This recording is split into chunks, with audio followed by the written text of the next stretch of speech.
that spell? Equality! What's that spell? Equality!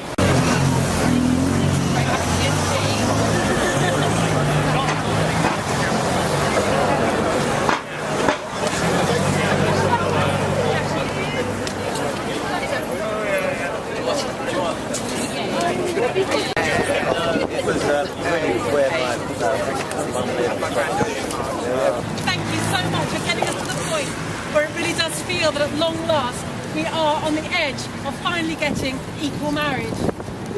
I want to say as well that it is a matter of human rights and basic equality and justice, and that's the message that over and again has been said in the parliamentary debate today, and that is the message that I think we want to get out there. This isn't about special pleading, it's not about special groups, it's about fundamental human rights, and that's what should underpin every bit of legislation that comes out of that place.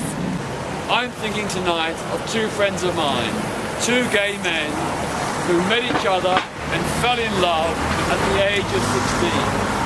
They are still together nearly 50 years later. Their love is just as sincere and genuine as the love of any husband and wife. And they deserve the right, the option to get married if they wish. Thank you so much.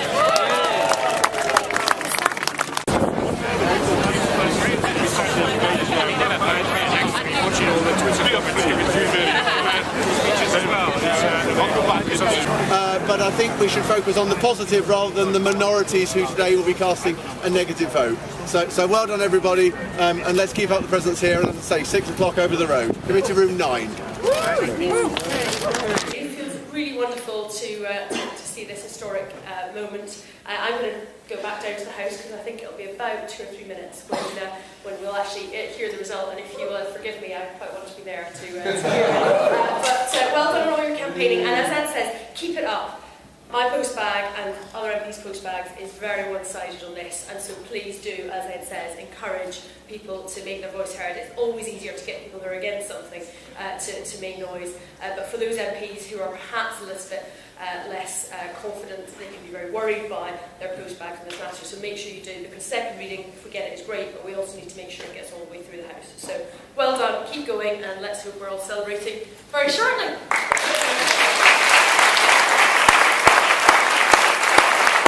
And I can't emphasise enough the point that Joe has just made.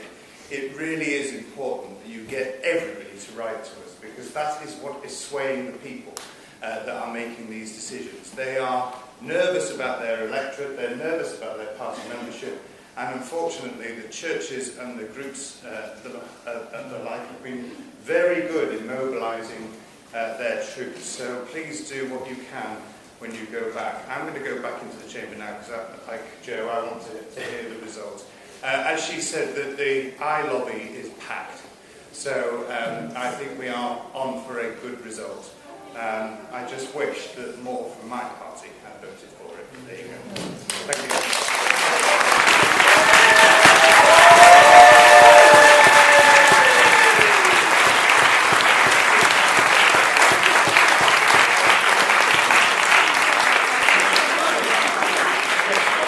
And I look back at earlier generations, people like Alan Horsfall, Jackie Forster, Anthony Gray, A.E. Dyson, all those people in the 50s and early 60s, you know, they began this struggle, which we are now finally seeing the fruits of. So it has been a huge, massive collective effort, and without the grassroots support in communities and organisations up and down the country, no outrage, no Stonewall, no me, no anyone else, we wouldn't have done it.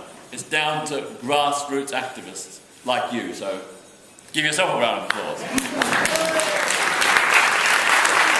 This is a fantastic victory, 400, lovely round number, with a significant majority, 400 to 175 for equality has been delivered today. I'm incredibly proud of the House of Commons today. Most of the speeches in the debate were good, they were thoughtful, and they showed the humanity of members of Parliament. One or two of them were frankly rotten, but they will be forgotten by history, frankly. The people who spoke against what we've done today, and actually the people who voted against, I think are on the wrong side of history. and in time this will come to be seen as a landmark day for equality in our country. As Stephen says, it's been a really proud day for Parliament. That we've had a good debate, a civilised debate.